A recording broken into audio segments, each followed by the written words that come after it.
Mesdames, Messieurs, bonsoir, bienvenue et merci de nous rejoindre pour ce journal. Dans les titres, l'inquiétude de certains parents d'élèves en Touraine après la tentative d'enlèvement d'une jeune fille à Èvres. La nouvelle s'est répandue sur les réseaux sociaux. Certains établissements comme des collèges ont même appelé parents et enfants à la vigilance. Pour l'instant, seule une plainte a été déposée.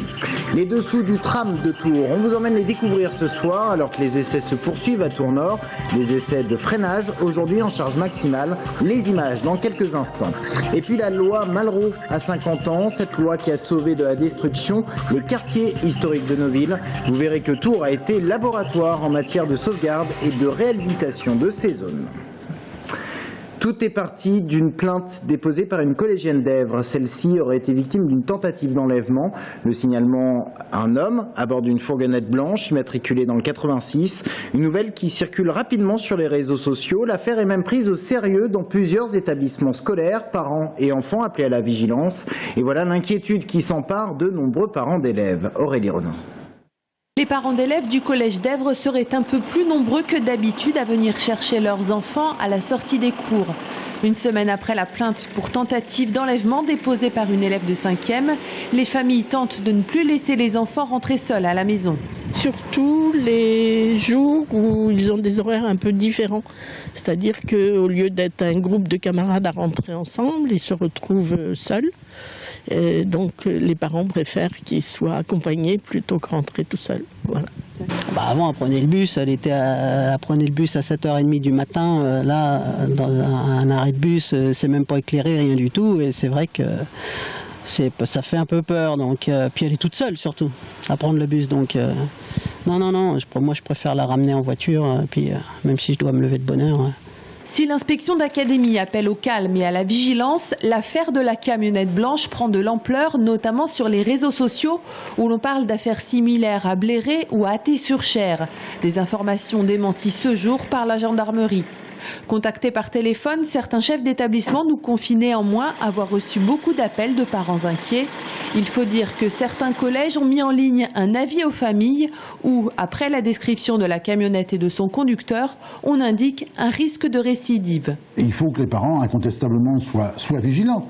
C'est-à-dire que s'il leur semble qu'il y a quelque chose d'anormal qui se produit sous leurs yeux, ils avertissent immédiatement le chef d'établissement et la gendarmerie la plus proche. Mais il ne faut pas non plus s'inscrire dans un système de psychose, interpréter des événements qui sont des événements tout à fait normaux pour les inscrire dans ce qui pourrait être des tentatives d'enlèvement, des choses de ce genre.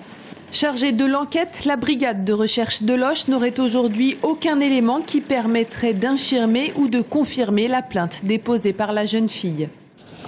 François Hollande joue l'apaisement au Congrès des maires sur le mariage pour tous. Il a reconnu la liberté de conscience des élus qui ne souhaiteraient pas marier deux personnes de même sexe. Ces élus pourraient déléguer leur autorité. Scandale du côté des associations gays, mais au-delà de la polémique, est-ce vraiment applicable? Reportage dans une petite commune d'Indre-et-Loire, Sabrina Melout. Entre les gays et François Hollande, tout était pourtant si rose. Aujourd'hui, rien ne va plus. L'un revient sur les vœux qu'il avait formulés pendant sa campagne, des promesses vaines qui déçoivent ceux qui attendent son oui depuis des années devant le parvis d'une mairie. Pour être honnête, c'est déjà le cas. Il y a déjà des adjoints qui célèbrent les mariages, mais en aucun cas, on n'a jamais entendu dire qu'il s'agissait de déléguer parce qu'on était contre la loi. Là, c'est une liberté qui nous paraît discriminatoire de dire sous ce prétexte, sous le prétexte que ce sont deux personnes du même sexe qui veulent se marier, on délègue à un adjoint. Enfin, c'est complètement insensé. Pouzé, une petite commune d'Indre-et-Loire d'environ 800 habitants. Ici, Jean Savoie, maire UMP, est dans le même fauteuil depuis une cinquantaine d'années. Contre le mariage gay, il ne s'en est d'ailleurs jamais caché. Pour lui, la clause de conscience n'est pas un cadeau du gouvernement, mais bien une liberté fondamentale. Et si un jour deux femmes ou deux hommes venaient lui demander de sceller leurs vœux? Je ne ferai pas le mariage, mais il y a un ensemble dans le conseil municipal. Je poserai la question aux conseillers municipaux. Si un adjoint ou autre veut accepter de le faire, je ne m'y opposerai pas. C'est l'application stricte de la loi. Mais pour ma part, non. Donc il n'y aura pas, comment dire, même au sein du conseil municipal, de pression sur un des conseillers qui pourrait être amené à marier le couple, surtout dans des petites communes comme la vôtre. Ben non, les conseillers sont libres de leur action en tant qu'individus. Mais là est bien le problème, les homosexuels ne veulent pas être considérés comme une exception. Dans le cas d'autres mariages, type mariage mixte ou autre, on ne voit pas pourquoi on ferait des exceptions. Nous, on milite pas pour le mariage gay, il n'en a jamais été question. On milite pour que le mariage soit ouvert à tous. Si rien n'est encore écrit, les négociations s'annoncent de toute façon douloureuses. Le doute semble encore planer sur les convictions du gouvernement. Et face à la polémique initiée par ces propos, François Hollande a décidé de retirer ce soir l'expression « liberté de conscience ». En bref, un décès sur les routes du Loir-et-Cher cette nuit à Châtillon-sur-Cher. L'accident s'est produit à 2h30 au lieu-dit Les Fosses Noires. Un jeune homme de 16 ans a perdu la vie. Nous vous en parlions hier, la place du Général Leclerc à Tours et le parvis de la gare vont faire peau neuve. Dès le début 2013, il ne sera plus possible de circuler en voiture devant la gare. Les plans ont été présentés en conseil municipal lundi. Focus sur ce projet qui doit être livré en juin prochain. Jérôme Alain.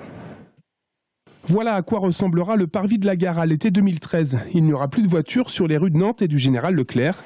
Les travaux doivent débuter en janvier prochain. Coût de l'opération 1 100 000 €, financé à hauteur de 50% par Tours Plus. Le principal enjeu en fait du réaménagement du parvis de la gare, c'est déjà de permettre quand même aux voyageurs, mais comme aux riverains et aux piétons, de pouvoir accéder beaucoup plus facilement à cet espace qui aujourd'hui est traversé par les bus, est traversé par les voitures, par les taxis, et de continuer finalement l'embellissement tel qu'il s'est réalisé grâce à la SNCF de la gare en elle-même. À terme, avec l'arrivée du tram et de la station toute proche, un nouvel accès ouest à la gare sera possible par la rue de Nantes dès septembre 2013.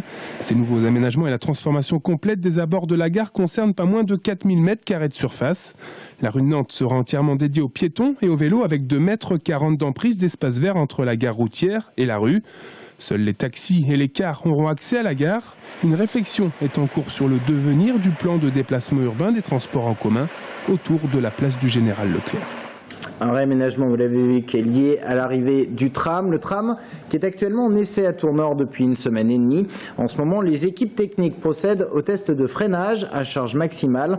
Et vous allez le voir, le tram est équipé de plusieurs systèmes de freinage. Les dessous du tram, c'est avec Brian Bock. Une zone protégée est strictement interdite au public. On comprend mieux quand on voit passer la première rame de tramway faire ses essais de freinage.